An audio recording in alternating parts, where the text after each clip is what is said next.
नमस्ते। जय भारत। सेपरेटिस्ट मुस्लिम इंटेलेक्चुअल्स का जब बात चल रहा था, आज तक मैंने 17 मुस्लिम इंटेलेक्चुअल्स का नाम दिया। सेपरेटिस्ट जो इंटेलेक्चुअल्स है, जो सेपरेटिस्ट इंटेलेक्चुअल्स, कई नाम है, बहुत सारे नाम है। मैंने रैंडम थोड़ा इम्पोर्टेंस भी देख करके 17 जन का नाम लिया है।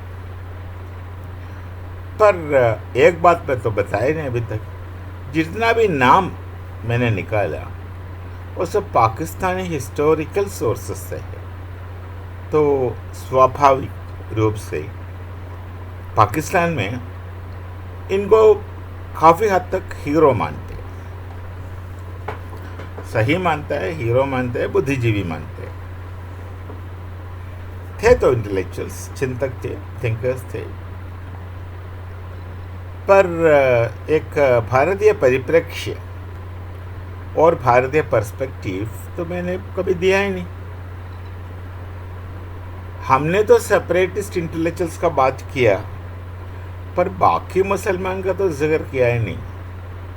सोचा कि पहले इनका बात रखें, फिर बाद में सोचा कि भारत में जो बाकी मुसलमान रहता है, इंटेलेक्चुअल्स भी है पर सेपरेटिस्ट ना है, ऐसे कई लोग हैं। उनका लिस्ट बनाएगा तो काफ़ी लंबा चलेगा। इसलिए मैं यही कहना चाहूँगा कि इस सेपरेटिस्ट मुस्लिम इंटेलेक्चुअल्स ने, जितना भी नाम मैंने लिया और अधिक भी लोग हैं, उन्होंने क्या किया, एक कन्फ्यूशन क्रिएट किया भारत में। बड़े कन्फ्यूशन क्रिएट किया भारत में। तो भारत का जो मुसलमान है, ये इंटेलेक्चुअल्स सिर्फ अलगाववादी नहीं है ना। इंटेलेक्चुअल्स में अलगाववादी कम और नॉर्मल जो इंटेलेक्चुअल्स वो ज़्यादा थे।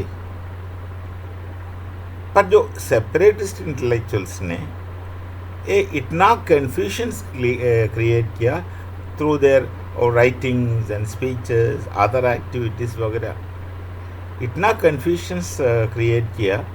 तो भारत में जो मुस्लिम लोग हैं, जिनका रहना जीना तौर तरीके सब जैसे कि ये अलगाववादी मुसलमान इंटेलेक्चुअल्स प्रोजेक्ट करते हैं, वैसे कभी भी नहीं थे, ना ही है। देखिए, उस वक्त ये था कि भारत का स्वतंत्रता संग्राम जा रहा था। जो कॉमन मुस्लिम घर में इंडियन नेशनल कांग्रेस का प्रति जो विश्वास और उसमें जो इन्वॉल्वमेंट, वो सब हिंदू जैसे ही था, हिंदू जैसे ही था, कोई फर्क नहीं था। वो भी भारत को स्वतंत्र चाहते थे देखने। पर जो सेपरेटिस्ट इंटेलेक्चुअल्स ने कन्फ्यूजन काफ़ी पैदा किया। उन्होंने दारुल इस्लाम का बात रखा। उन्होंने ये हिंदू मेजॉरिटी में जब रहेगा, बहुमत में आएगा, तो आपको गुलाम बनाएंगे, एक कहानी बना के रखा। और कई प्रकार का बड़ा गंभीर रूप से चर्चा हुआ। इसमें अलगाववादी मुसलमान इंटेलेक्चुअल्स भी है, जो कम्युनिस्ट जो है मुसलमान, वो भी इनके साथ है। तो मुसलमान हिंदू दोनों जो कम्युनिस्ट है, कम्युनिस्ट के लिए अलगाववाद तो उनका क्या बोलता है, घरेलू सिद्धांत है, घर का सिद्धांत है। यो कॉन्ट्रडिक्शन, कॉन्फ्लिक्ट, सेपरेटिज्म वगैरह उनका तो है ही, खून में है। तो इतना वो लोग प्रस्ताव रखता है। ये सबसे ऊपर जो नॉर्मल घराना है, मुस्लिम हाउसेस, वो लोग का इतना कोई कन्फ्यूजन नहीं था। ये लोग कन्फ्यूज़ काफ़ी किया, पर उनके लिए तो जो चीज़ वो देखते हैं, पीढ़ियों से जिनका अनुभव है, साथ रहते हैं, इनका कहानी और उनका अनुभव कॉन्ट्रडिक्ट होता है। ये जो प्रोजेक्ट करता है सेपरेटिस्ट मुस्लिम इंटेलेक्चुअल्स, ये प्रोजेक्ट करता है कि हिंदुओं का गुलामी से आपको बचना है। वो लोगों ने हिंदुओं का गुलामी कभी नहीं देखा और ना देखेगा। हिंदुओं का गुलामी एक स्टोरी क्रिएट करके, एक इमेजिनरी गुलामी क्रिएट करके ये अलगावादी सेपरेट मुस्लिम्स इंटेलेक्चुअल्स काफ़ी चर्चा किया, काफ़ी लिखे, काफ़ी भाषण दिए, काफ़ी प्रयत्न किए, पर इसका मतलब ये नहीं कि अपना सेपरेटिस्ट मुस्लिम इंटेलेक्चुअल्स जिनको पाकिस्तान हीरो मानते हैं, सबको तो हीरो नहीं मानते, तो उनका अपना पॉलिटिक्स है, रहने दीजिए, उनको हीरो मानते हैं, वो भी उनका मन में भी काफ़ी चिंता रहा। चिंता ये रहा कि उन्हें कोई भरोसा नहीं, जो भारत में जो आर्किटाइप भारतीय मुसलमान है, वो लोग इनका अलगावाद बात मानेगा या ना मानेगा, इसका कोई भरोसा नहीं, कोई गारंटी नहीं। क्योंकि भारत में मुसलमान कैसे रहता है, भारत में मुसलमान हिंदुओं से मिलजुल के कैसे रहता है, उनका सदियों का या कई सालों का उनका रिश्ता रिलेशन है, वो साथ मिलजुल कर रहता है। ये लोग कैसे रिएक्ट करेगा, अलगावाद का जो सामने रखेगा, दारुल इस्लाम का कॉन्सेप्ट सामने रखेगा, और आने वाला दिनों में हिंदुओं का गुलामी आपको करना पड़ेगा, ये कहानी सामने रखेगा, ये सब रखेगा, फिर भी ये भारत का मुसलमान का रिएक्शन क्या होगा, इसके बारे में ये जो मुस्लिम अलगावादी इंटेलेक्चुअल्स काफ़ी कंफ्यूज रहे, परेशान रहे, उन्हें कोई भरोसा नहीं था, विश्वास नहीं था कि सब साथ देंगे, बड़ा चिंतित थे लोग इसको लेकर के, भले भी कुछ भी कहे लेकिन लोग हमारे साथ नहीं आएंगे, लगभग उनको यकीन नहीं था कि लोग हमारे साथ नहीं आएंगे, और गया भी नहीं। इतना सब कुछ होने के बावजूद अनेक एक से अधिक प्रोग्राम चला इनका, एक से अधिक स्कीम चला इनका। Islam is a nation, Islam Hindu के साथ मुसलमान नहीं रह सकता, Islam has to be a separate nation, यह सब कितना कहा, सालों से कहते आए, फिर भी उनको खुद को भरोसा नहीं था कि भारत का मुसलमान किस हद तक इनका बात मानेगा। ये डाउट तो हमेशा रहा, क्योंकि इन्हें विश्वास था भारत का मुसलमान ये पूरी बात बिल्कुल नहीं मानने वाला है, भले कुछ भी कहे, एक हद से आगे कोई नहीं मानेगा, और माना भी नहीं है। जो अलग गया, पाकिस्तान में गया, कितने लोग गए, आप जरा उसका परसेंटेज निकालिए, भारत का मुसलमान कितना है, उनमें से कितने लोग पाकिस्तान चले गया। अब उनमें से जो मुस्लिम मेजॉरिटी एरिया पंजाब और पूरा सिंध, बलूचिस्तान और नॉर्थ वेस्टर्न फ्रंटियर प्रोविंस, ये जगह छोड़िए, क्योंकि पूरा जगह ही ले लिया, वो छोड़िए, इतना देखिए कितना मुसलमान भारत छोड़ के नया बना पाकिस्तान में गया, और उनका परसेंटेज क्या है।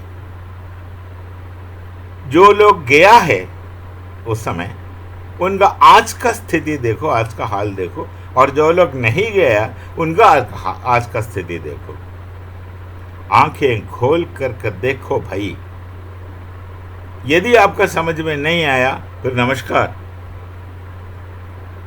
आपके साथ कुछ नहीं हो सकता। यदि आपका समझ में नहीं आया तो सेपरेटिस्ट इंटेलेक्चुअल्स इतना भी कंफ्यूज करने के बावजूद भी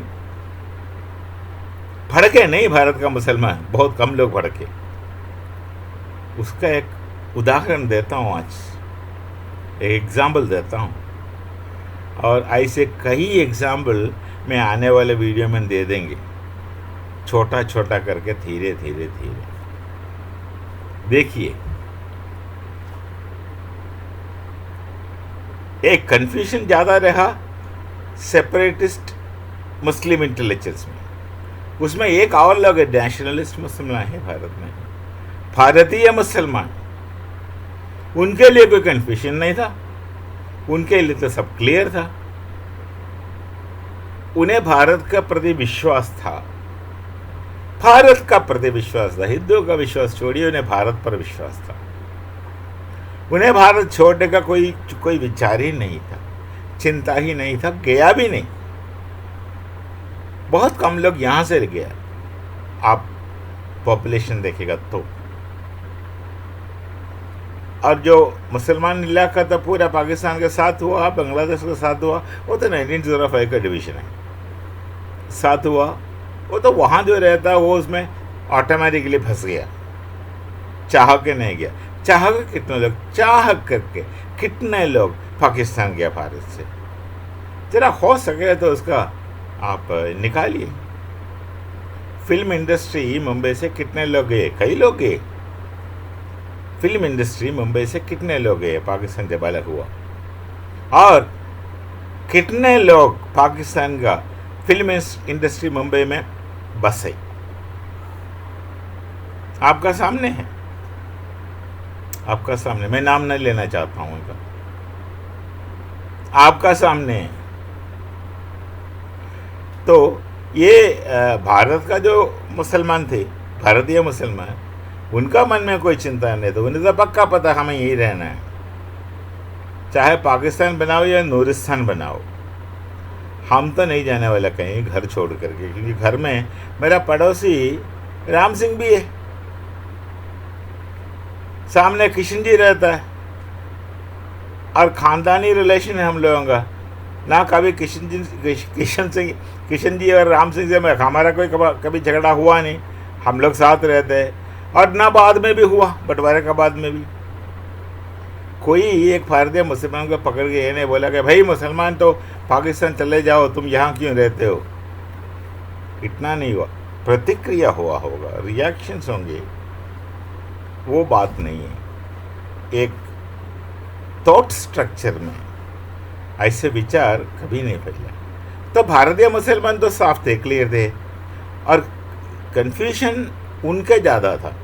तो भारतीय मुसलमान के दिल में कन्फ्यूजन पैदा करने के लिए काफ़ी काम किया, पर कन्फ्यूज स्वयं वो लोग हुए, और वो श्योर नहीं थे कि कितना लोग हमारे पास आएंगे, क्या ये टू नेशन थ्योरी सक्सेसफुल होगा कि नहीं, क्या ये दारुल इस्लाम तो सपना है, क्या इस्लामिक नेशन बोलने से कोई फर्क पड़ेगा कि नहीं। सारी चिंता थे उनका, कहते तो थे पर कभी श्योर नहीं थे। उनका मन में हमें संदेह रहा, हमेशा संदेह रहा, डाउट रहा कि भाई कौन हमारा बात मानेगा। उन्हें यकीन था कोई नहीं मानेगा, क्योंकि वो लोग रिलीजन का रोल को प्राथमिकता बताया। इकबाल भी आकर के वही बोला, नेशन का कॉन्स्टिट्यूशन रिलीजन के आधार पर होना चाहिए। ये तो इकबाल ने कहा, लगभग हर अलगावादी सेपरेट इंटेलेक्चुअल्स ने कहा, पर अनुभव में भारतीय मुसलमान के दिल में ऐसे बात नहीं है। वो रिलीजन को लगभग प्राइवेट ही मानते थे, अपना विचार है भाई, भाई का तो अलग विचार है, उन्हें अपना राम जी को पूजा करने दो, हमें अपना रहमान को, रहीम को, जो भी है।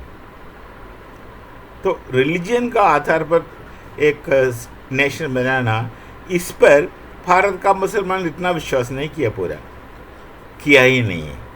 पर जो अलगावादी थे उन्हें वही स्थापित करना चाहता था, नहीं कर पाया, नहीं तो पूरा मुसलमान चले जाते भारत से, नहीं गया।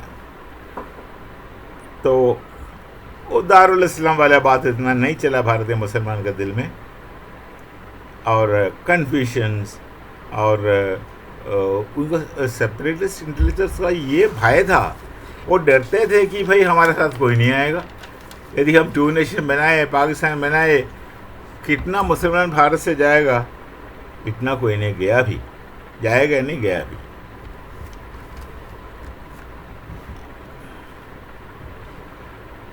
इसका एक प्रस्ताव आया इन डिफरेंट मैनर। ये तो बाय द टाइम 1930 उसके बाद का कन्फ्यूजन, इतना दिन ये जो सेपरेटिस्ट इस्लामिक इंटेलिजेंस इतना कन्फ्यूजन करा रहे थे इतना दिन, उसका एक रिजल्ट हमारा सामने आया। मैं वही बात बस उतना ही कहूँगा आज। 1936 जनवरी 4 को खिलाफत कॉन्फ्रेंस का एनुअल सेशन हुआ कलकत्ता में। 1936, 11 साल पहले बंटवारे का। 1936 4 जनवरी को खिलाफत कॉन्फ्रेंस का एनुअल सेशन हुआ कलकत्ता में। उसका रिसेप्शन कमेटी बोलता है, वो प्रेसिडेंट ढाका का नवाब था, ख्वाजा हबीबुल्ला, ढाका नवाब। प्रेसिडेंशियल एड्रेस उन्होंने जो दिया, वो प्रेसिडेंशियल एड्रेस सेपरेटिस्ट मुस्लिम इंटेलिजेंस का हर कन्फ्यूजन, हर डाउट का जवाब है। उनका जो स्पीच है उसे एक तरह का कन्फेशन मानिए। वो बस वो काफ़ी लंबा स्पीच है, मैं उसका जिस्ट बता रहा हूँ। वो तो ये कहा कि हम भारतीय हैं। मैं रिपीट करता हूँ, ढाका नवाब ख्वाजा हबीबुल्ला साहब उस प्रेसिडेंशियल एड्रेस में जो बात किया ना, वो सच्चाई है। वो कहता हम भारतीय मुसलमान हैं, हमें घर छोड़कर नहीं जाना कहीं। पर बेचारे का ढाका चले गया पाकिस्तान में, ईस्ट पाकिस्तान उस ज़माने का, आज का बांग्लादेश में। हमें हमारे घर छोड़ के कहीं जाना नहीं है। दारुल इस्लाम के लिए हमें कहीं भागना नहीं है। हम ये नहीं मानते कि इस्लाम इज ए नेशन। हम है तो मुसलमान, ईमानदार के साथ जीना चाहता हूँ, जो खुदा का बताए हुए रास्ते में चलना चाहता हूँ। उसके लिए हम अलग अलग नेशन बनाने की क्या ज़रूरत है? हमें हिंदुओं से डर नहीं है, हम हिंदुओं से मिलजुल कर रहता है। ये आपने गलत कहा कि हिंदू जब बहुमत में आएंगे हमें गुलाम बनाएंगे। क्या बनाया? उनका वो जो स्पीच का मैं आज का स्थिति बता रहा हूँ कि पाकिस्तान में गैर मुसलमान का संख्या कितने थे बंटवारे के समय पर, और आज कितना है। शर्म की बात है, पर आप सोचिए। और भारत में बंटवारे के समय में मुसलमान कितने थे और आज कितना है, सोचिए आप। स्टैटिस्टिक्स आपका सामने है, खुला है सब। चीन जैसे हम कुछ बंद करके नहीं रखते, पर चीन आपका दोस्त है, वो पता नहीं कैसे दोस्ती करते इन लोगों को। हमेशा धोखा दे देंगे आपको, धोखा देते आया। मजबूरी, शायद आपका मजबूरी होगा चीन के साथ दोस्ती बना कर रखना, प्रोग्राम्स बनाना, पर आप कभी नहीं सोचेंगे, तब आपको धोखा मिलेगा। उनका वही है। इतना मतलबी लोग आपको पूरा दुनिया में नहीं मिलेंगे। बहुत मतलबी है, लाहौरी से ज़्यादा मतलबी, कई ज़्यादा मतलबी। तो वो कहता हम हिंदुस्तानी है ही,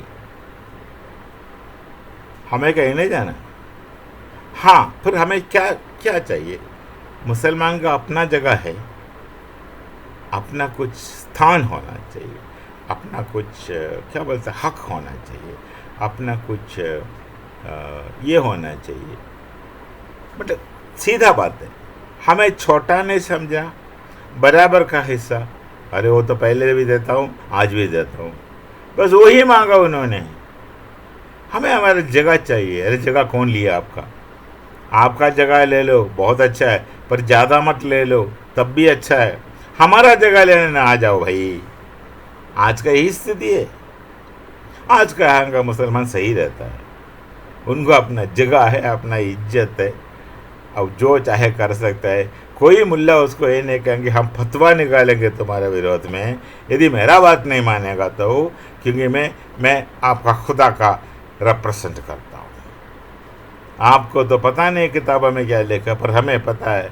अरे तुम्हें भी पता नहीं है, ऐसे झूठ मूठ बोलता है, लोगों को धोखे में रखता है। यही से होना चाहिए, वैसे होना चाहिए। आपका तो हाथ पैर बांधने वाला है। तो भारत का मुसलमान ये सिर्फ चाहते थे, उन्हें अपना जगह चाहिए, बस वही चाहिए। और कभी भी कोई भी उनका अपना हक और जगह का विरोध में कभी कोई सोचा भी नहीं। हाँ, प्रतिक्रिया होंगे। किसी ने कुछ कह दिया, उसका जवाब में कोई और ने कुछ कह दिया, बस बात, इससे ज़्यादा आगे नहीं बढ़ाना। देखिए, एक बात देखिए, कितना साल से सेपरेटिस्ट मुस्लिम इंटेलेक्चुअल्स भारत का मुसलमान का दिल दिमाग में अलगाववाद और नफरत के जहर भरने के लिए जी तोड़ कोशिश कर रहे थे। 79 years it took, लगभग 79 years है, लगभग 80 साल लिया एक सच्चा मुसलमान को इस चीज़ का जवाब देने के लिए। 79 years का बाद में ढाका नवाब ने एक मंच में खुला सबके सामने ये कहा कि भाई हमें कहीं नहीं जाना, हम भारत का मुसलमान हैं, बस नेशनल मुस्लिम से। एक कई प्रकार उन्होंने बात सामने रखा। वह देखिए 79 years लिया, और ये 79 years क्यों लिया? क्या भारत का नेशनलिस्ट मुसलमान, जो भारतीय मुसलमान डर गए थे कि मुस्लिम इंटेलेक्चुअल्स की इतना भयंकर एक्टिविटी से? डरने वाली बात नहीं है, वो परवाह नहीं कर रहे थे। दे वर नॉट बॉदर्ड, चाहे किसी को इनको कुछ भी कहने दो, हमें कहाँ जाना हमारा देश से। वो मानते हैं भारत को अपना देश। अरे मानते तो है, मानते थे, मानते हैं, मानते रहेंगे। तो ये 79 years के बाद उनको जवाब दिया, भाई ये सब नहीं होगा। पर ये 79 years से लोग चुप डर के नहीं बैठे, ऐसे नहीं है, वो परवाह ही नहीं कर रहे। They did not bother. जैसे रहमत अली को पाकिस्तान का उस समय का भी आज का समय के लोग नहीं बॉदर किया। कई वजह है, पर्सनल वजह है सबका। और रहमत अली इतना एंथुसियास्टिक थे, पूछो मत। अरे इकबाल को भी इतना इज्जत नहीं दिया उस समय में, इकबाल को भी नहीं दिया था। तो पहले बार रिएक्शन आया, मतलब स्लोली बात सामने रखने लगा भारत का मुसलमान। इतना सालों चुप रहा, परवाह नहीं किया, बॉदर नहीं किया। बस पहली बार 79 years में वो बात सामने रखने लगा कि हम भारत का मुसलमान हैं, हम कहीं नहीं जाएंगे, ये दारुल इस्लाम से हमें कुछ लेना देना नहीं है, हम जहाँ हैं सुखी है, पीढ़ियों से यहाँ रहते हैं। और इसका बावजूद देखिए कई फिर भी चला, अलगावाद ख़त्म तो नहीं हुआ इनसे, इस बात से। पर अलगावाद का विरोध में एक तो चिंता पहले आया। आगे देखेंगे उनका पाकिस्तान जो अलगावाद का पक्ष में काफ़ी लेख आते थे, एक अखबार स्टार ऑफ इंडिया, उसका बात करेंगे बाद में। ये थोड़े दिन चलेगा, ये रिएक्शन और प्रस्ताव, फिर उसका रिएक्शन कुछ दिन चलेगा। तो आज के लिए यहाँ मैं समाप्ति करता हूँ। अगला वीडियो लेके फिर कभी आ जाऊँगा। तब तक नमस्कार, जय भारत, जय श्री राम।